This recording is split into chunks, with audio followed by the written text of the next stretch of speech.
Baik, perkenalkan nama saya Astiawan Zaluhu, NIM saya 25210803. Dalam video kali ini saya akan memaparkan pertemuan pertama ke-8 hingga pertemuan ke-15 dalam mata kuliah Pendidikan Pancasila. Dalam pertemuan ke-8 membahas tentang Pancasila sebagai ideologi negara. Pancasila sebagai ideologi negara ada beberapa yang perlu dibahas. Yang pertama, Pancasila sebagai historis, sosiologis, dan politis Pancasila. Yang kedua, argumen tentang dinamika dan tantangan Pancasila sebagai ideologi negara. Yang ketiga, Pancasila sebagai ideologi negara yang memiliki 3 dimensi. Lanjut dalam pertemuan ke-9. Dalam pertemuan ke-9 ini membahas tentang Pancasila sebagai sistem filsafat.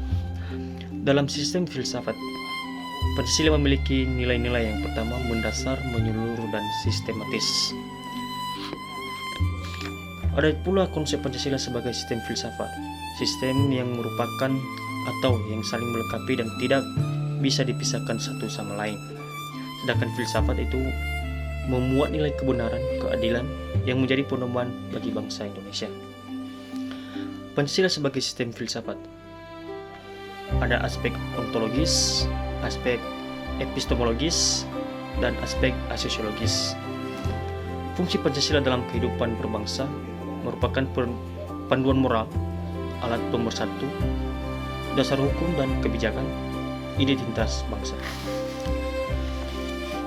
Alasan Pancasila dikatakan sebagai sistem filsafat karena memiliki kesatuan yang utuh, memiliki dasar ontologis, epistemologis, dan sosiologis. Pancasila memiliki konsistensi logis dan sistematis, mengandung nilai-nilai universal dan ideal, dan menjadi dasar berpikir dan bertindak bagi bangsa Indonesia. Ciri-ciri berpikir kefilsafatan: yang pertama, mendasar, menyeluruh, sistematis dan logis, kritis dan reflektif, normatif dan idealis, abstrak tetapi bermakna, spekulatif dan argumentatif. Dalam pertemuan ke-10 hingga ke-12 membahas tentang kontroversi Soekarno terhadap pemikiran yang terkait tentang Tan Malaka dan Sultan Syahrir. Kontroversial Soeharto terkait dokumen Super Semar yang diberikan oleh Soekarno. Yang pertama, kontroversi Soekarno terhadap pemikiran Tan Malaka dan Sultan Syahrir. Tan Malaka. Soekarno mengagumi pemikiran Tan Malaka yang terdapat dalam buku Nardo Republik Indonesia dan Aksi Bangsa. Namun keduanya pernah memiliki perbedaan sengit. Saat bertemu pada Juni 1943, tanpa Soekarno menyadari identitasnya. Setelah kemerdekaan terdapat perbedaan pandangan terkait arah kepemimpinan yang strategi dan perjuangan bangsa. Tan Malaka memiliki pandangan yang dianggap lebih radikal oleh sebagian pihak, sementara Soekarno cenderung mengedepankan kesatuan nasional melalui jalur yang lebih inklusif. Selain itu, muncul pula kontroversi terkait testamen politik yang diduga ditandatangani Soekarno-Hatta pada 1 Oktober 1945 untuk Tan Malaka, yang kemudian menjadi perdebatan mengenai kepemimpinan. Sultan Syahrir sebagai tokoh yang memiliki pandangan berbeda dengan Soekarno. Sultan Syahrir menginginkan sistem pemerintahan parlementer dan kemerdekaan yang diumumkan atas nama rakyat, bukan melalui lembaga yang dianggap terkait dengan Jepang seperti Panitia Persiapan Kemerdekaan Indonesia atau disebut PPKI. Perbedaan ini menyebabkan pertengkaran jelang proklamasi kemerdekaan, bahkan membuat Sultan Syahrir tidak ikut serta dalam acara tersebut. Selain itu, karena perbedaan pandangan politik dan dugaan keterlibatan dalam kasus PRRI, Soekarno membubarkan Partai Sosialis Indonesia atau PSI yang didirikan oleh Sultan Syahrir pada tahun 1960 dan menjadikannya tawanan politik selama 3 tahun tanpa proses peradilan. Yang kedua, kontroversi Soeharto terkait dokumen Super Semar. Super Semar ini merupakan surat perintah 11 Maret yang diperintahkan oleh Soekarno kepada Soeharto pada tanggal 11 Maret 1966. Namun, hingga kini keberadaan naskah aslinya menjadi misteri dan terdapat berbagai versi mengenai bagaimana surat tersebut diberikan.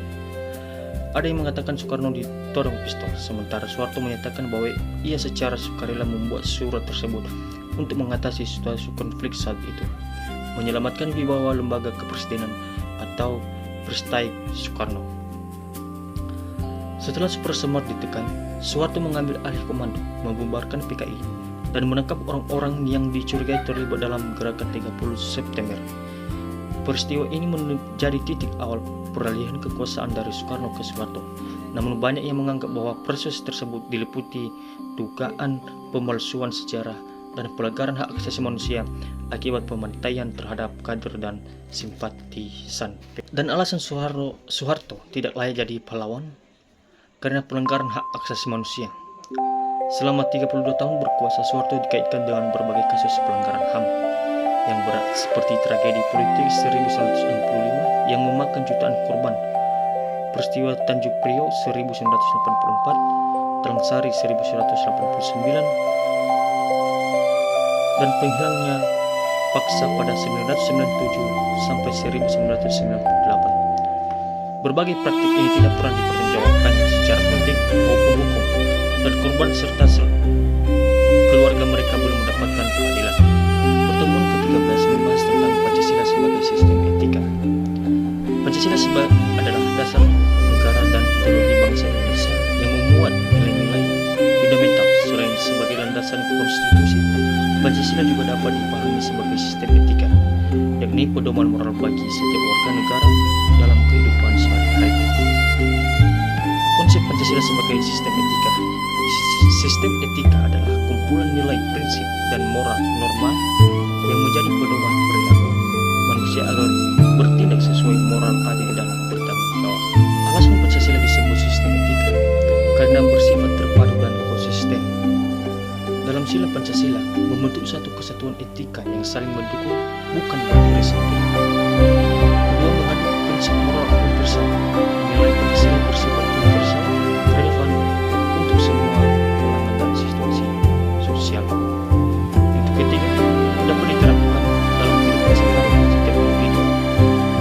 Dapat menerapkan Pancasila dalam perilaku sehari-hari, baik di lingkungan sekolah, tempat kerja maupun di luar masyarakat.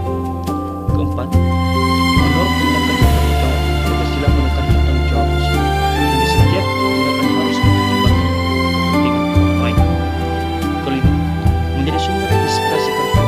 Nilai-nilai Pancasila dapat dijadikan sebagai dasar pendidikan karakter, bukan jujur, disiplin, toleransi, dan peduli sosial. Untuk membahas tentang studi kasusnya itu di sebuah desa, pemerintah desa menerima dana bantuan pembangunan jalan dari pemerintah pusat.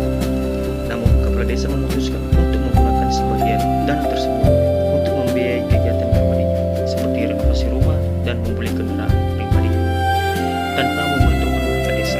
Akibatnya, pembangunan jalan yang seharusnya bermanfaat bagi masyarakat terhambat dan tidak selesai terbentuk. Ada beberapa pertanyaan. Yang pertama, analisis perilaku kepala desa tersebut berdasarkan Pancasila sebagai sistem etika. Perilaku kepala desa tersebut tidak sesuai dengan Pancasila karena ia menggunakan dana yang seharusnya untuk kepentingan masyarakat, tetapi ia gunakan untuk kepentingan pribadi, sehingga tindakan ini menunjukkan sikap yang tidak jujur dan tidak bertanggung jawab sebagai pemimpin atau kepala desa. Sebagai pertanyaan kedua, sila mana saja yang dilanggar oleh kepala desa tersebut? Yang pertama, di sini saya membahas dari sila kedua, karena kepala desa tidak bersikap adil kepada masyarakat. Sila keempat, karena keputusan diambil tanpa musyawarah dengan warga desa.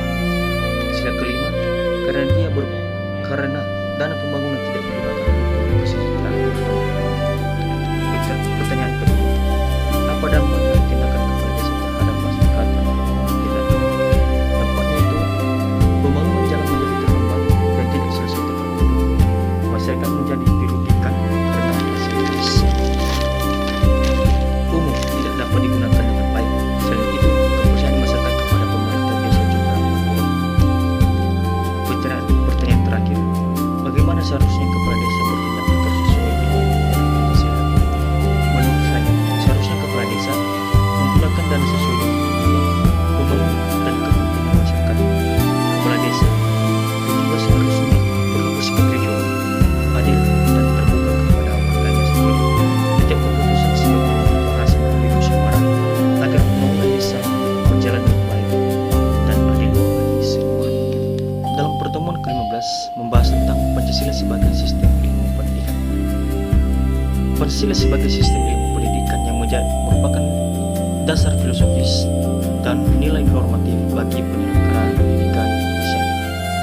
Sebagai sistem ilmu, ia tidak hanya berperan sebagai landasan sosiologis atau ideologis, melainkan juga menjadi kerangka berpikir yang mengintegrasikan berbagai aspek pengajaran dan pembentukan karakter peserta didik.